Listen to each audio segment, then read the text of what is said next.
যখন কিয়ামতের বড় লক্ষণগুলো একে একে প্রকাশ পাবে, তখন হঠাৎ এমন এক শব্দ শোনা যাবে যা আগে কেউ কখনো শোনেনি।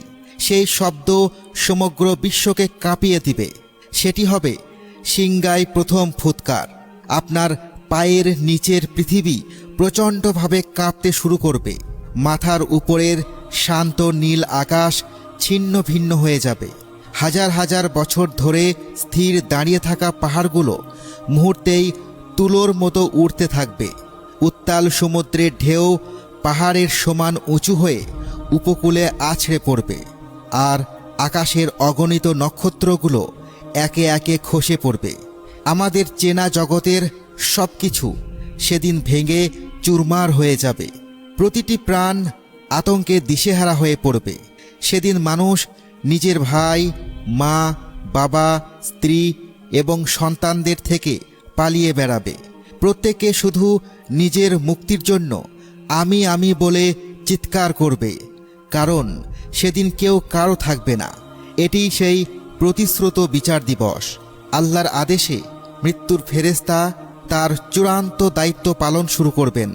তিনি একে একে পৃথিবীর প্রতিটি প্রাণের আত্মা হরণ করবেন।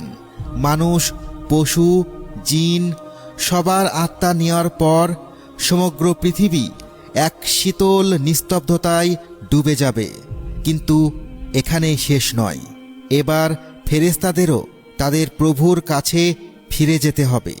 একে একে জিব্রাইল, মিকাইল, ইসরাফিলের মতো মহান ফেরেশতাদের রূহ কবজ করা হবে।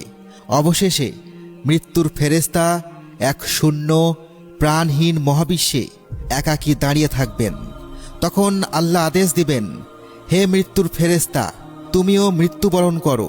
মৃত্যুর ফেরেশতা বলবেন, হে আমার রব, আপনার ক্ষমতার শপথ, আমি যদি জানতাম রূহ কবজের যন্ত্রণা এত তীব্র, আমি কখনোই এই দায়িত্বের জন্য আপনার কাছে মিনতি করতাম না। এই কথা বলে তিনিও মৃত্যুর কোলে ঢলে পড়বেন। তখন কেবল আল্লাহ একাই থাকবেন।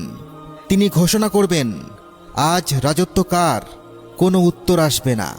তখন তিনি নিজেই উত্তর দিবেন, একক এবং মহাপরাক্রমশালী আল্লাহর। কিছুকাল পর আল্লাহর হুকুমে হজরত ইসরাফিল আলাইহিসসালামকে পুনরায় জীবিত করা হবে এবং আবার সিংগায় ফুঁক দেওয়ার আদেশ দেওয়া হবে। দ্বিতীয় ফুঁকটি হবে পুনরুত্থানের জন্য।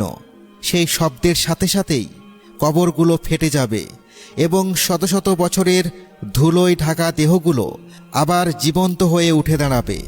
হজরত আদম আলাইহিসসালাম থেকে শুরু করে পৃথিবীর শেষ মানুষটি পর্যন্ত সবাই জীবিত হয়ে উঠবে। তারা হতবাক হয়ে কাঁপতে কাঁপতে নিজেদের শরীর থেকে মাটি ঝাড়তে থাকবে। সেদিন আল্লাহ পৃথিবীকে একটি নতুন ভূমিতে রূপান্তরিত করবেন, এক বিশাল সাদা ও সমতল ময়দানে, যেখানে লুকানোর জন্য কোনো ছায়া বা আশ্রয় থাকবে না। এটিই হাসরের ময়দান।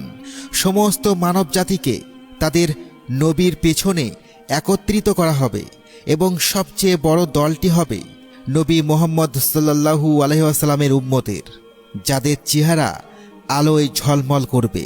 যখন মানবজাতি এই বিশাল মাঠে জড়ো হবে, তখন এক ভয়ঙ্কর দৃশ্য দেখা যাবে।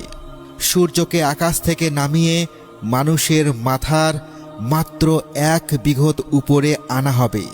এর উত্তাপ হবে অসহনীয়। মানুষ নিজের পাপ অনুযায়ী ঘামতে শুরু করবে। কারো ঘাম গোড়ালি পর্যন্ত পৌঁছাবে, কারো হাঁটু পর্যন্ত, আবার কেউ কেউ নিজের ঘামের সমুদ্রে পুরোপুরি ডুবে যাবে। তবে সবাই এই যন্ত্রণায় থাকবে না। আল্লাহ বিশেষ কিছু ব্যক্তিকে তার আরশের ছায়ায় আশ্রয় দিবেন। এই ভয়াবহতার মাঝেও তারা শান্ত থাকবে। এরপর ঈমানদারদেরকে হাউজে কাউসার নামক এক ঝর্ণার কাছে নিয়ে যাওয়া হবে। এর পানি হবে দুধের চেয়েও সাদা এবং মধুর চেয়েও মিষ্টি।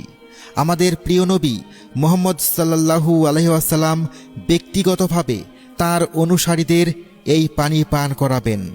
আর যে একবার এই পানি পান করবেন, সে আর কখনোই তৃষ্ণার্ত হবেন না।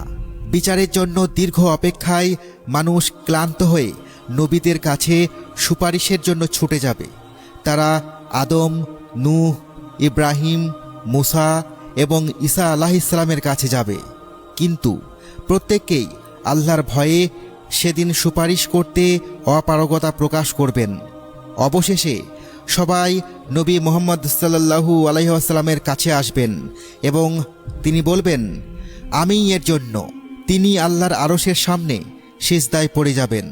তখন আল্লাহ বলবেন, হে মুহাম্মদ, আপনার মাথা তুলুন, আপনি যা চান আপনাকে তাই দেয়া হবে। সুপারিশ করুন, আপনার সুপারিশ গ্রহণ করা হবে। নবীজি সাল্লাল্লাহু আলাইহি ওয়াসাল্লাম শুধু চাইবেন, আমার উম্মত, আমার উম্মত।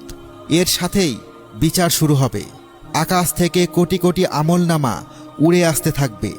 যারা তাদের আমলনামা ডান হাতে পাবে তাদের হৃদয় আনন্দে ভরে উঠবে। তারা চিৎকার করে বলে উঠবে, এই নাও আমার আমলনামা পড়ো। কিন্তু যারা তাদের আমলনামা বাম হাতে বা পিঠের পেছন দিক থেকে পাবে তারা ভয় ও অনুশোচনায় চিৎকার করে বলবে, হায় হায়, আমাকে যদি আমার আমলনামা দেওয়াই না হতো। তখন হাসরের ময়দানের কিছু ভয়ঙ্কর রহস্য স্পষ্ট হতে শুরু করবে। যে নারীদের আগুনের পোশাক পরানো হয়েছিল তারা ছিল দুনিয়াতে নিজেদের শরীর প্রদর্শন করে সমাজে অশ্লীলতা ছড়িয়েছিল। যাদের মুখ থেকে রক্ত ঝরছিল তারা ছিল সুদখোর, যারা প্রতারণার মাধ্যমে অন্যের সম্পদ অন্যায়ভাবে ভক্ষণ করেছিল। পিঁপড়ার মতো ক্ষুদ্র আকৃতির মানুষগুলো ছিল অহংকারী, যারা পৃথিবীতে গর্বের সাথে চলত এবং অন্যদের তুচ্ছ মনে করত। সকলের বিচার শেষ হওয়ার পর আসবে সবচেয়ে কঠিন পর্যায়, সিরাত। এটি জাহান্নামের উপর স্থাপিত একটি সেতু, যা চুলের চেয়েও চিকন এবং তরবারির চেয়েও ধারালো। প্রত্যেককে এই সেতু পার হতে হবে। পৃথিবীতে করা আপনার ভালো কাজই হবে সেদিন আপনার পার হওয়ার গতি।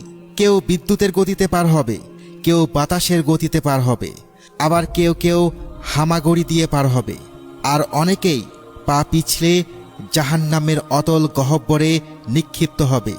সেদিন আপনার আমলই হবে আপনার পথের আলো। এই ভয়ঙ্কর সেতু পার হওয়ার পরে রয়েছে পরম শান্তির জায়গা, জান্নাত। আর এই জান্নাত নিয়ে আমাদের সম্পূর্ণ এপিসোড প্লেলিস্টে দেওয়া আছে, আপনারা চাইলে সেখান থেকে দেখতে পারেন। তাহলে আজ এই পর্যন্তই। আপনারা ভালো থাকবেন, সুস্থ থাকবেন। আল্লাহ হাফেজ।